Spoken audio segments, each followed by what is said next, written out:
Hello, जय हिंद, नमस्कार दोस्तों। आप सभी का स्वागत है आपके अपने YouTube channel mission target classes में। आज के इस क्लास में हम आरआरबी एनटीपीसी सीबीटी1 एग्जाम 2025 के लिए बहुत ही इंपॉर्टेंट क्वेश्चन पेपर लेकर आए हैं।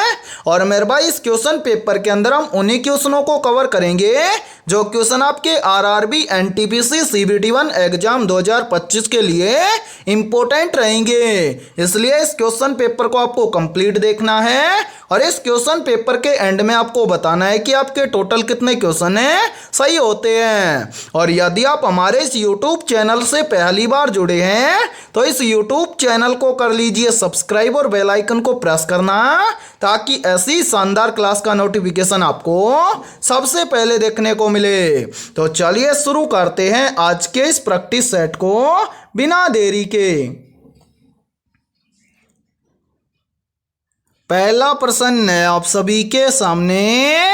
नीचे दिए गए प्रश्न में प्रश्न चिन्ह के स्थान पर आने वाली संबंधित संख्या को ज्ञात करें। यानी कि ये पहला प्रश्न आप सभी के सामने नंबर एनालॉजी से संबंधित प्रश्न दिया गया है और आपसे पूछा गया है कि इस प्रश्न चिन्ह के स्थान पर कौन सी संख्या आएगी। तो मेरे भाई, इस टाइप के प्रश्न को आप एग्जाम में देखते हैं फटाफट से कैसे सोल्व करेंगे। तो वो देखिए जब भी इस टाइप का प्रश्न आपको एग्जाम में दिया जाए तो आपको क्या करना है। सबसे पहले तो आपको यहाँ पर पता करना है कि 88 से यहाँ पर 65 कैसे बना है। फिर आपको इसी प्रकार से यहाँ पर पता करना है कि 85 से यहाँ पर 41 कैसे बना है। यानी कि जिस प्रकार से 88 से यहाँ पर 65 और 85 से यहाँ पर 41 जिस प्रकार से बना है, सेम उसी प्रकार से हम यहाँ पर बताएंगे कि 98 से इस प्रश्न चिन्ह के स्थान पर कौन सी संख्या आएगी। तो मेरे भाई, यहाँ पर ध्यान से देखिए इस प्रश्न को किस लॉजिक के आधार पर सोल्व किया गया है। तो सबसे पहले हम क्या करेंगे, यहाँ पर पता करेंगे कि 88 से यहाँ पर 65 कैसे बना है। तो यहाँ पर 88 से 65 बनाने के लिए क्या किया गया है, यहाँ पर सबसे पहले 88 की दोनों संख्याओं को आपस में गुणा किया गया है। तो यहाँ पर देखिए यदि हम 88 की दोनों संख्याओं को आपस में गुणा कर देंगे तो यहाँ पर बन जाएगा 64। और यहाँ पर क्या किया गया है, इस 64 के अंदर +1 करके यहाँ पर लिखा गया है 65। और मेरे भाई ध्यान से देखिए 65 यहाँ पर आप सभी के सामने दिया गया है। अब इसी प्रकार से हम क्या करेंगे, यहाँ पर पता करेंगे कि 85 से यहाँ पर 41 इसी प्रकार से बना है क्या। तो सबसे पहले हम क्या करेंगे, 85 की दोनों संख्याओं को आपस में गुणा कर लेंगे। तो यहाँ पर देखिए यदि हम 85 की दोनों संख्याओं को आपस में गुणा कर देंगे तो यहाँ पर बन जाएगा 40। और इस 40 के अंदर भी यदि हम +1 कर दें तो 40 और 1 मिलकर बन जाएगा 41। और ध्यान से देखिए 41 यहाँ पर आप सभी के सामने दिया गया है। अब हम भी क्या काम करेंगे, यही सेम लॉजिक लगाएंगे इस 98 के अंदर और इस 98 से इस प्रश्न चिन्ह की वैल्यू ज्ञात करेंगे। तो करेंगे क्या, सबसे पहले तो 98 की दोनों संख्याओं को आपस में गुणा कर देंगे। तो मेरे भाई यहाँ पर देखिए 98 की दोनों संख्याओं को आपस में गुणा कर देंगे तो यहाँ पर बन जाएगा 9 × 72। और इस 72 के अंदर भी यदि हम +1 कर देंगे तो 72 और 1 मिलकर बन जाएगा 73। यानी कि इस प्रश्न चिन्ह के स्थान पर संख्या भरी जाएगी 73। अब हमें देखना है कि 73 किसी ऑप्शन में है। तो आंसर 73 में दिया गया है ऑप्शन ए के अंदर। तो पहले प्रश्न के अंदर ऑप्शन ए हो जाएगा सभी का करेक्ट आंसर। तो उम्मीद करता हूं कि पहला प्रश्न आपको अच्छे से क्लियर हो गया होगा। और जब भी इस टाइप का प्रश्न आपको एग्जाम में दिया जाएगा तो आप फटाफट से सोल्व कर लेंगे, ठीक है। तो चलिए फिर अगला प्रश्न देखते हैं। दूसरा प्रश्न है आप सभी के सामने। एक कूट भाषा में यदि PEN को 17 लिखा जाता है तो उसी कूट भाषा में CAP को क्या लिखा जाएगा। यानी कि दूसरा प्रश्न आप सभी के सामने कोडिंग डिकोडिंग से संबंधित प्रश्न दिया गया है। तो मेरे भाई आप कोडिंग डिकोडिंग से संबंधित प्रश्न को आप एग्जाम में देखते ही फटाफट से कैसे सोल्व करेंगे, तो वो देखिए जब भी इस टाइप का प्रश्न आपको एग्जाम में दिया जाए तो आपको क्या करना है। सबसे पहले आपको यहां पर पता करना है कि PEN को यहां पर 17 7 17 कैसे लिखा गया है। फिर उसी प्रकार से हम यहां पर बताएंगे कि CAP को क्या लिखा जाएगा। तो मेरे भाई यहां पर ध्यान से देखिए, सबसे पहले हम क्या करेंगे, यहां पर पता करेंगे कि PEN को, यहां पर ध्यान से देखिए PEN को क्या लिखा गया है। तो मेरे भाई यहां पर इसको लिखा गया है 17 7 17। तो जब भी आपको अल्फाबेट लेटर से नंबर ज्ञात करना हो तो आपको क्या करना है, आपके सामने ये वाले जितने भी अल्फाबेट लेटर दिए गए हैं इन सभी का आपको कर लेना है नंबरिंग। उसके बाद में इसको हम क्या करेंगे, सोल्व करेंगे। तो यहां पर देखिए मेरे भाई P आता है कितने नंबर पर, 16 नंबर पर है, ठीक है। उसके बाद में है E आता है 5 नंबर पर है। उसके बाद में क्या है, N आता है 14 नंबर पर, ठीक है। अब यहां पर देखिए P से यहां पर लिखा गया है 17, यानी कि 16 से लिखा गया है 17। तो यहां पर ध्यान से देखिए, यदि हम 16 के अंदर क्या कर दें, +1 कर दें तो यहां पर बन जाएगा 17। फिर देखिए यहां पर E से यहां पर लिखा गया है 7, यानी कि 5 से लिखा गया है 7। तो 5 से 7 बन जाएगा कैसे, यदि हम 5 के अंदर +2 कर दें तो 5 और 2 मिलकर बन जाएगा 7। फिर देखिए इसी प्रकार से N से यहां पर लिखा गया है 17, यानी कि N आता है 14 नंबर, 14 से लिखा गया है 17। तो यहां पर देखिए यदि हम 14 के अंदर क्या कर दें, +3 कर दें तो 14 और 3 मिलकर बन जाएगा 17। यानी कि मेरे भाई यहां पर ये जितने भी अल्फाबेट लेटर दिए गए हैं इन सभी के अंदर पहले लेटर में +1, दूसरे लेटर के अंदर +2 और तीसरे लेटर के अंदर +3 करके ये वाली संख्या लिखी गई है। अब इसी प्रकार से हम क्या करेंगे, यहां पर CAP को क्या लिखा जाएगा ये पता करेंगे। तो मेरे भाई यहां पर देखिए, यहां पर है CAP, तो यहां पर हम क्या करेंगे, सबसे पहले इन सभी का करेंगे नंबरिंग। तो यहां पर देखिए C आता है 3 नंबर पर है, A आता है 1 नंबर पर और P आता है कितने नंबर पर, 16 नंबर पर है। तो यहां पर ध्यान से देखिए, पहले लेटर के अंदर तुम क्या करेंगे, +1, दूसरे लेटर के अंदर हम क्या करेंगे, +2 और तीसरे लेटर के अंदर हम क्या करेंगे, +3 करेंगे। तो यहां पर देखिए 3 के अंदर +1 कर देंगे तो 3 और 1 हो जाएगा 4 है। फिर देखिए 1 के अंदर +2 करेंगे तो 1 और 2 मिलकर बन जाएगा 3 है। और मेरे भाई यहां पर लास्ट में 16 के अंदर +3 कर देंगे तो 16 और 3 मिलकर बन जाएगा 19 है। यानी कि CAP इसको लिखा जाएगा 4319 है। अब हमें देखना है कि 4319 किसी ऑप्शन में है, तो आंसर है 4319 हमें दिया गया है ऑप्शन B के अंदर है। तो दूसरे प्रश्न के अंदर ऑप्शन B हो जाएगा सभी का करेक्ट आंसर है। तो उम्मीद करता हूं कि दूसरा प्रश्न आपको अच्छे से क्लियर हो गया होगा। और जब भी इस टाइप का प्रश्न आपको एग्जाम में दिया जाएगा तो फटाफट से सोल्व कर लेंगे, ठीक है। तो चलिए फिर अगला प्रश्न देखते हैं। तीसरा प्रश्न है आप सभी के सामने, नीचे दिए गए प्रश्न में प्रश्न चिन्ह के स्थान पर आने वाली संबंधित संख्या को ज्ञात करें। यानी कि तीसरा प्रश्न आप सभी के सामने नंबर एनालॉजी से संबंधित प्रश्न दिया गया है और आपसे पूछा गया है कि 7 का संबंध है 25 के साथ में और 6 का संबंध है 21 के साथ में। तो इसी प्रकार से 5 का संबंध किस संख्या के साथ में होगा। तो मेरे भाई इस टाइप के प्रश्न को आप एग्जाम में देखते हैं फटाफट से कैसे सोल्व करेंगे, तो वो देखिए जब भी इस टाइप का प्रश्न आपको एग्जाम में दिया जाए तो आपको क्या करना है, सबसे पहले तो आपको यहाँ पर पता करना है कि 7 से यहाँ पर 25 कैसे बना है। और इसी प्रकार से आपको यहाँ पर पता करना है कि 6 से यहाँ पर 21 कैसे बना है। फिर सेम इसी प्रकार से हम यहाँ पर बताएंगे कि 5 से इस प्रश्न चिन्ह के स्थान पर कौन सी संख्या आएगी। तो मेरे भाई यहाँ पर ध्यान से देखिए इस प्रश्न को किस लॉजिक के आधार पर सोल्व किया गया है। तो सबसे पहले आप यहाँ पर देखिए 7 से यहाँ पर 25 बनाने के लिए क्या किया गया है, सबसे पहले तो मेरे भाई इस 7 का गुणा किया गया है 4 के साथ में। तो यहाँ पर ध्यान से देखिए 7 का गुणा 4 के साथ में करेंगे तो यहाँ पर कितना बनेगा, यहाँ पर बन जाएगा 7 चौका 28। अब 28 से 25 बनाने के लिए क्या किया गया है, इस 28 में से किया गया है -3। तो 28 में से -3 कर देंगे तो यहाँ पर बच जाएगा 25। और मेरे भाई ध्यान से देखिए 25 यहाँ पर आप सभी के सामने दिया गया है। अब इसी प्रकार से हम क्या करेंगे, यहाँ पर पता करेंगे कि 6 से यहाँ पर 21 सेम इसी प्रकार से आया है क्या। तो करेंगे क्या, सबसे पहले तो मेरे भाई इस 6 का हम क्या करेंगे, 4 के साथ में गुणा करेंगे। तो यहाँ पर देखिए 6 का गुणा 4 के साथ में करेंगे तो यहाँ पर बन जाएगा 6 चौका 24।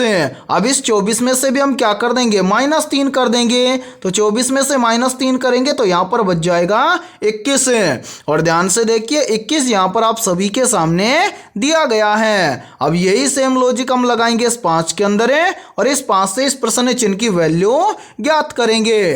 तो करेंगे क्या, सबसे पहले तो मेरे भाई इस 5 का हम क्या करेंगे, 4 के साथ में गुणा करेंगे। तो यहाँ पर देखिए 5 का गुणा करेंगे 4 के साथ में तो यहाँ पर बन जाएगा 5 चौका 20। अब इस 20 में से हम क्या कर देंगे, -3 कर देंगे। तो 20 में से -3 करेंगे तो यहाँ पर बच जाएगा 17। यानी कि इस प्रश्न चिन्ह के स्थान पर संख्या भरी जाएगी 17। अब हमें देखना है कि संख्या 17 किसी ऑप्शन में है। तो हाँ सर 17 हमें दिया गया है ऑप्शन ए के अंदर है। तो तीसरे प्रश्न के अंदर ऑप्शन ए हो जाएगा सभी का करेक्ट आंसर है। तो उम्मीद करता हूं कि ये तीसरा प्रश्न भी आपको अच्छे से क्लियर हो गया होगा। और जब भी इस टाइप का प्रश्न आपको एग्जाम में दिया जाएगा तो फटाफट से सोल्व कर लेंगे, ठीक है।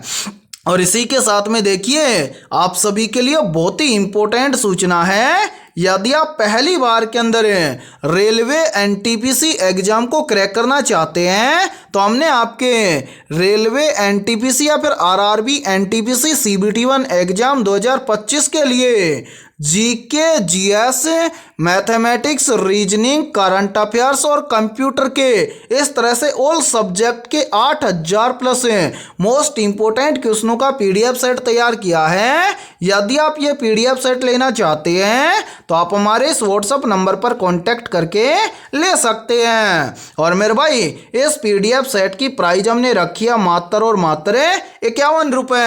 यानी कि 51 रुपये की फीस के अंदर आपको एनटीपीसी एग्जाम के लिए 8000 प्लस मोस्ट इंपोर्टेंट क्वेश्चनों का PDF सेट दिया जाएगा। और मैं आप सभी को एक गारंटी देता हूं, यदि आप एग्जाम से पहले इन 8000 क्वेश्चनों को अच्छे से तैयार कर लेते हो तो आपको एग्जाम के अंदर इन 8000 क्वेश्चनों में से लगभग 80% क्वेश्चन इन्हीं में से देखने को मिल जाएंगे। तो मेरे भाई जल्दी से जाइए और इस WhatsApp नंबर पर आप कांटेक्ट करके इस PDF सेट को ले लीजिए और एग्जाम से पहले अपनी तैयारी को मजबूत बना लीजिए, ठीक है। तो चलिए फिर अगला प्रश्न देखते हैं। चौथा प्रश्न है आप सभी के सामने, नीचे दी गई आकृति में प्रश्न चिन्ह के स्थान पर आने वाली लुप्त संख्या को ज्ञात करें। यानी कि हमसे पूछा गया है कि नीचे जो ये वाली आकृति दी गई है इस आकृति में इस प्रश्न चिन्ह के स्थान पर कौन सी संख्या आएगी। तो इस टाइप के प्रश्न को आप एग्जाम में देखते ही फटाफट से कैसे सोल्व करेंगे तो वो देखिए जब भी इस टाइप का प्रश्न आपको एग्जाम में दिया जाए तो आपको क्या करना है, सबसे पहले तो आपको यहाँ पर पता करना है कि यहाँ पर 120 कैसे आया है। फिर उसी प्रकार से आपको यहाँ पर पता करना है कि यहाँ पर 198 कैसे आया है। यानी कि जिस प्रकार से यहाँ पर 120 और यहाँ पर 198 जिस प्रकार से आया है सेम उसी प्रकार से हम यहाँ पर ज्ञात करेंगे कि इस प्रश्न चिन्ह के स्थान पर कौन सी संख्या आएगी। तो मेरे भाई यहाँ पर ध्यान से देखिए इस प्रश्न को किस लॉजिक के आधार पर सोल्व किया गया है। तो सबसे पहले हम क्या करेंगे, यहाँ पर पता करेंगे कि यहाँ पर 120 कैसे आया है। तो मेरे भाई यहाँ पर 120 लाने के लिए क्या किया गया है, 120 के नीचे में दो संख्या दी गई है, एक संख्या में दी गई है 12 और दूसरी संख्या दी गई है 10। तो इन दोनों संख्याओं को हम क्या करें कि यहाँ पर 120 आ जाए। तो मेरे भाई यहाँ पर 120 लाने के लिए इन दोनों संख्याओं को आपस में क्या किया गया है, गुणा किया गया है। यदि हम 12 और 10 को आपस में गुणा कर देंगे तो यहाँ पर बन जाएगा 120। और मेरे भाई यहाँ पर देखिए 120 यहाँ पर आप सभी के सामने दिया गया है। अब इसी प्रकार से हम क्या करेंगे, यहाँ पर पता करेंगे कि यहाँ पर 198 से इसी प्रकार से आया है क्या। तो यहाँ पर हम क्या करेंगे, 198 के नीचे भी दो संख्या दी गई है, एक संख्या में दी गई है 11 और दूसरी संख्या दी गई है 18। तो यहाँ पर हम क्या कर देंगे, इन दोनों संख्याओं को आपस में गुणा कर देंगे। तो यहाँ पर देखिए 11 और 18 को आपस में गुणा कर देंगे तो यहाँ पर बन जाएगा 198। और मेरे भाई 198 यहाँ पर देखिए आप सभी के सामने दिया गया है। तो मैं उम्मीद करता हूँ कि यहाँ पर आप आसानी से बता दोगे कि इस प्रश्न चिन्ह के स्थान पर कौन सी संख्या आएगी। तो मेरे भाई करेंगे क्या, सेम इस प्रश्न के नीचे भी दो संख्या दी गई है, एक संख्या में दी गई है 9 और दूसरी संख्या दी गई है हमें 4। तो हम क्या करेंगे, इन दोनों संख्याओं को आपस में गुणा कर देंगे। तो यहाँ पर ध्यान से देखिए, यदि 9 और 4 को हम आपस में गुणा कर देंगे तो यहाँ पर बन जाएगा 9 चौक 36, यानी कि इस प्रश्न चिन्ह के स्थान पर संख्या भरी जाएगी 36। अब हमें देखना है कि संख्या 36 किसी ऑप्शन में है। तो आंसर है संख्या 36 हमें दी गई है ऑप्शन है डी के अंदर है। तो चौथे प्रश्न के अंदर ऑप्शन डी हो जाएगा सभी का करेक्ट आंसर है। तो उम्मीद करता हूं कि चौथा प्रश्न भी आपको अच्छे से क्लियर हो गया होगा। और जब भी इस टाइप का प्रश्न आपको एग्जाम में दिया जाएगा तो आप फटाफट से सोल्व कर लेंगे। ठीक है, तो चलिए फिर अगला प्रश्न देखते हैं। पांचवा प्रश्न है आप सभी के सामने, यदि किसी सांकेतिक भाषा में ROSE को ये लिखा जाता है और FIRST को ये लिखा जाता है तो STORE को उसी भाषा में क्या लिखा जाएगा। मेरे भाई ये पांचवा प्रश्न आप सभी के सामने कोडिंग डिकोडिंग से संबंधित प्रश्न दिया गया है। तो इस टाइप के प्रश्न को आप एग्जाम में देखते ही फटाफट से कैसे सोल्व करेंगे तो वो देखिए जब भी आपको एग्जाम के अंदर कोडिंग डिकोडिंग से संबंधित प्रश्न दिया जाए तो आपको क्या करना है, सबसे पहले तो आपको यहाँ पर पता करना है कि यहाँ पर ROSE को यहाँ पर ये कैसे लिखा गया है। इसी प्रकार से यहाँ पर आपको देखना है कि FIRST को यहाँ पर ये कैसे लिखा गया है। फिर उसी प्रकार से हम यहाँ पर बताएंगे कि STORE को कैसे लिखा जाएगा। तो मेरे भाई यहाँ पर ध्यान से देखिए, यहाँ पर देखिए इस प्रश्न को कैसे सोल्व किया गया है। उससे पहले एक बार इन सभी को यहाँ से हटा देते हैं ताकि आपको समझने में कोई भी प्रॉब्लम ना आए।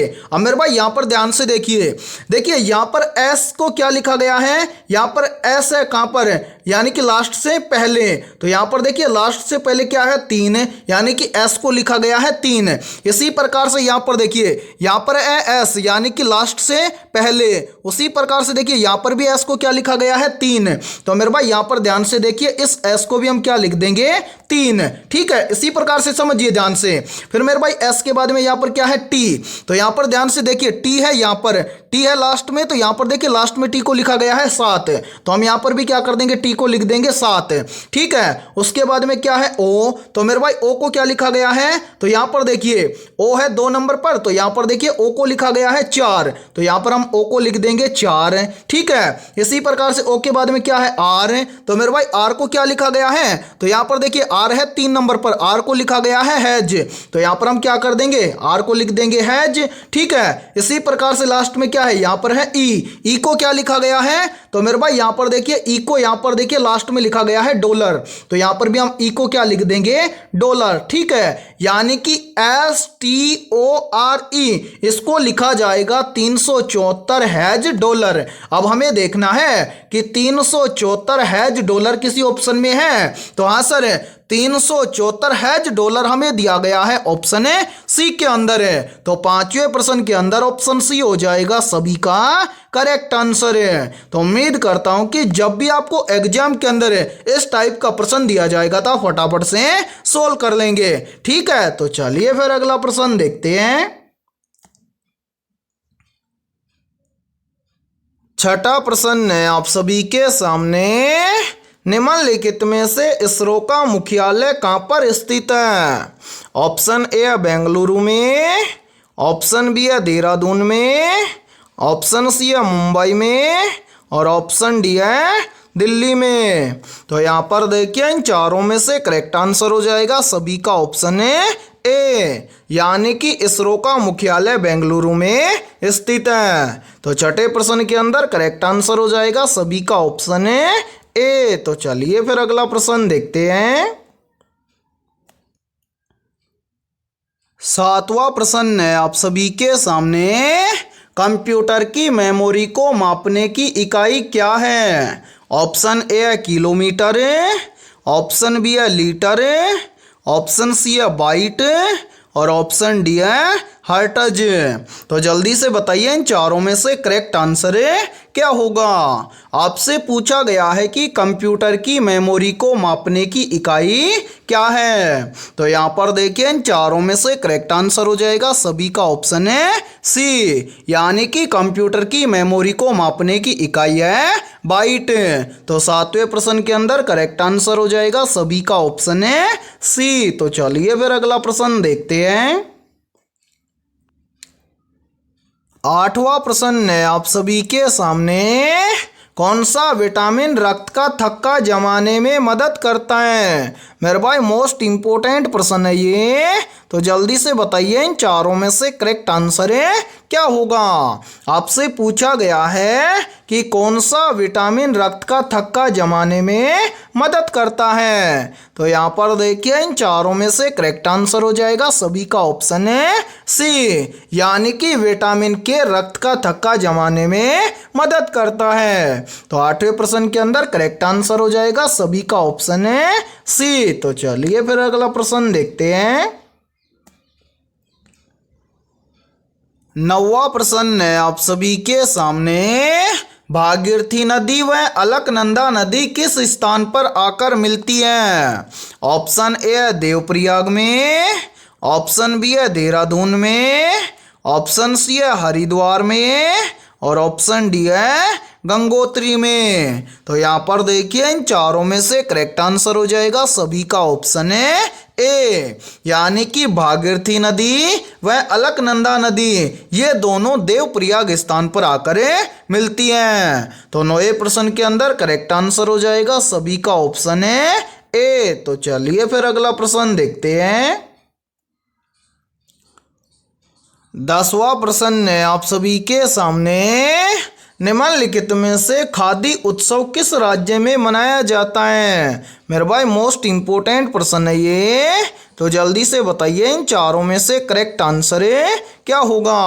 आपसे पूछा गया है कि निम्नलिखित में से किस राज्य में खादी उत्सव मनाया जाता है। तो यहाँ पर देखिए इन चारों में से करेक्ट आंसर हो जाएगा सभी का ऑप्शन है सी, यानी कि खादी उत्सव गुजरात राज्य में मनाया जाता है। तो 10वें प्रश्न के अंदर करेक्ट आंसर हो जाएगा सभी का ऑप्शन है सी। और मेरे भाई यहाँ पर देखिए यदि ये क्लास आपको पसंद आ रही है तो जल्दी से एक बार इस क्लास को लाइक कर दीजिए, और यदि आप इस चैनल से पहली बार जुड़े हैं तो इस चैनल को कर लीजिए सब्सक्राइब और बेल आइकन को प्रेस करना, ताकि ऐसी शानदार क्लास का नोटिफिकेशन आपको सबसे पहले देखने को मिले। और इस क्लास के अंदर हमने बहुत ही इंपॉर्टेंट क्वेश्चनों को कवर किया है और सेम इसी प्रकार के क्वेश्चन आपके एग्जाम के अंदर पूछे जाते हैं, इसलिए सभी को इस क्लास को क्या करना है, कंप्लीट देखना है। तो चलिए फिर अगला प्रश्न देखते हैं।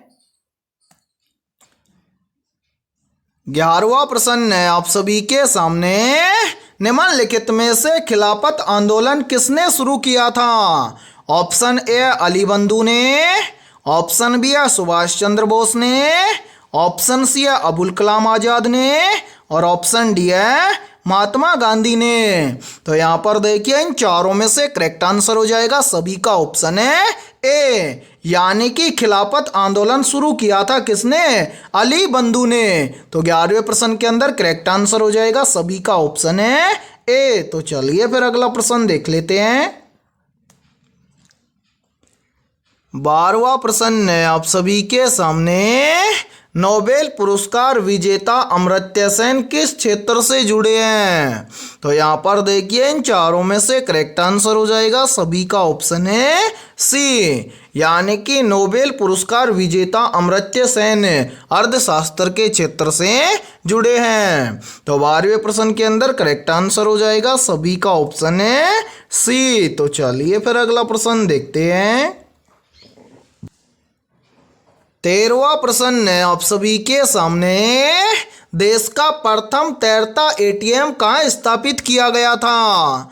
ऑप्शन ए कोच्चि में, ऑप्शन बी है तिरुवनंतपुरम में, ऑप्शन सी है चेन्नई में और ऑप्शन डी है मद्रास में। तो जल्दी से कमेंट सेक्शन के अंदर कमेंट करके बताइए कि 13वें प्रश्न के अंदर करेक्ट आंसर है क्या होगा। तो जिस भी अभ्यर्थी ने 13वें प्रश्न के अंदर है ऑप्शन ए को कमेंट किया है तो सभी का करेक्ट आंसर हो जाएगा ऑप्शन है ए, यानी कि देश का प्रथम तैरता एटीएम कोच्चि में स्थापित किया गया था। तो 13वें प्रश्न के अंदर करेक्ट आंसर हो जाएगा सभी अभ्यर्थियों का ऑप्शन है ए। तो चलिए फिर अगला प्रश्न देखते हैं।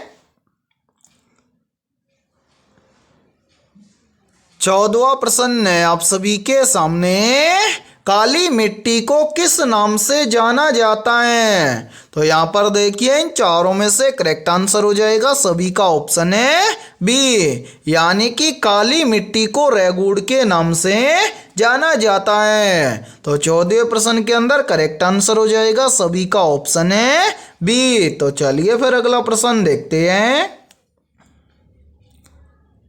15वां प्रश्न है आप सभी के सामने, पाचन तंत्र में एंजाइम पेप्सिन कहाँ पाया जाता है। ऑप्शन ए है यकृत में, ऑप्शन बी है आमाशय में, ऑप्शन सी है छोटी आंत में और ऑप्शन डी है बड़ी आंत में। तो यहाँ पर देखिए इन चारों में से करेक्ट आंसर हो जाएगा सभी का ऑप्शन है बी, यानी कि पाचन तंत्र में एंजाइम पेप्सिन आमाशय में पाया जाता है। तो 15वें प्रश्न के अंदर करेक्ट आंसर हो जाएगा सभी का ऑप्शन है बी। तो चलिए फिर अगला प्रश्न देखते हैं। 16वां प्रश्न है आप सभी के सामने, निम्न में से साबुन का पीएच स्तर कैसा होता है। तो यहाँ पर देखिए इन चारों में से करेक्ट आंसर हो जाएगा सभी का ऑप्शन है बी, यानी कि साबुन का पीएच स्तर होता है क्षारीय। तो 16वें प्रश्न के अंदर करेक्ट आंसर हो जाएगा सभी का ऑप्शन है बी। तो चलिए फिर अगला प्रश्न देखते हैं। 17वां प्रश्न है आप सभी के सामने, निम्नलिखित में से भारत का सबसे बड़ा डेल्टा कौन सा है। तो यहाँ पर देखिए इन चारों में से करेक्ट आंसर हो जाएगा सभी का ऑप्शन है डी, यानी कि भारत का सबसे बड़ा डेल्टा है सुंदरबन डेल्टा। तो 17वें प्रश्न के अंदर करेक्ट आंसर हो जाएगा सभी का ऑप्शन है डी। और मेरे भाई ये प्रश्न बहुत ही इंपॉर्टेंट प्रश्न है ये, चाहे तो आप इस प्रश्न को अपनी नोटबुक के अंदर आप नोट भी कर सकते हैं या फिर आप इस प्रश्न का स्क्रीनशॉट ले सकते हैं। ठीक है, तो चलिए फिर अगला प्रश्न देखते हैं। 18वां प्रश्न है आप सभी के सामने, जय जवान जय किसान का नारा किसने दिया था। ऑप्शन ए है जवाहरलाल नेहरू ने, ऑप्शन बी है महात्मा गांधी ने, ऑप्शन सी है लाल बहादुर शास्त्री ने और ऑप्शन डी है इंदिरा गांधी ने। तो जल्दी से बताइए इन चारों में से करेक्ट आंसर है क्या होगा। आपसे पूछा गया है कि जय जवान जय किसान का नारा किसने दिया था। तो यहाँ पर देखिए इन चारों में से करेक्ट आंसर हो जाएगा सभी का ऑप्शन है सी, यानी कि जय जवान जय किसान का नारा दिया था लाल बहादुर शास्त्री ने। तो 18वें प्रश्न के अंदर करेक्ट आंसर हो जाएगा सभी का ऑप्शन है सी। तो चलिए फिर अगला प्रश्न देखते हैं।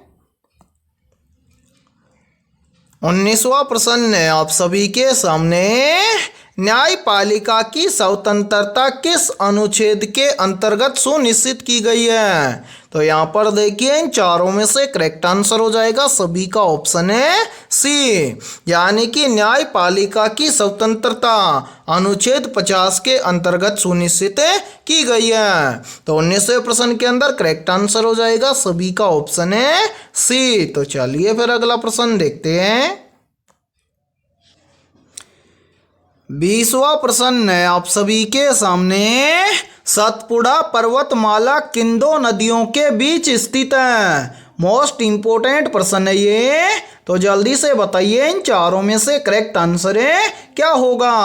आपसे पूछा गया है कि सतपुड़ा पर्वतमाला किन दो नदियों के बीच स्थित है? तो यहाँ पर देखिए इन चारों में से करेक्ट आंसर हो जाएगा सभी का ऑप्शन है बी, यानी कि सतपुड़ा पर्वतमाला नर्मदा नदी और ताप्ती नदी इन दोनों नदियों के बीच स्थित है। तो 20वें प्रश्न के अंदर करेक्ट आंसर हो जाएगा सभी का ऑप्शन है बी। तो मेरे भाई आज की इस क्लास के अंदर इतना ही। यदि ये क्लास आपको पसंद आई है तो जल्दी से एक बार इस क्लास को लाइक कर दीजिए, और यदि आप इस चैनल से पहली बार जुड़े हैं तो इस चैनल को भी कर लीजिए सब्सक्राइब, और साथ में बेल आइकन को प्रेस करना ताकि ऐसी शानदार क्लास का नोटिफिकेशन आपको सबसे पहले देखने को मिले। और आज की इस क्लास के अंदर हमने 20 बहुत ही इंपॉर्टेंट क्वेश्चन करवाए हैं। इन 20 में से आपके कितने क्वेश्चन सही हुए हैं सभी को कमेंट सेक्शन के अंदर कमेंट करके बताना है।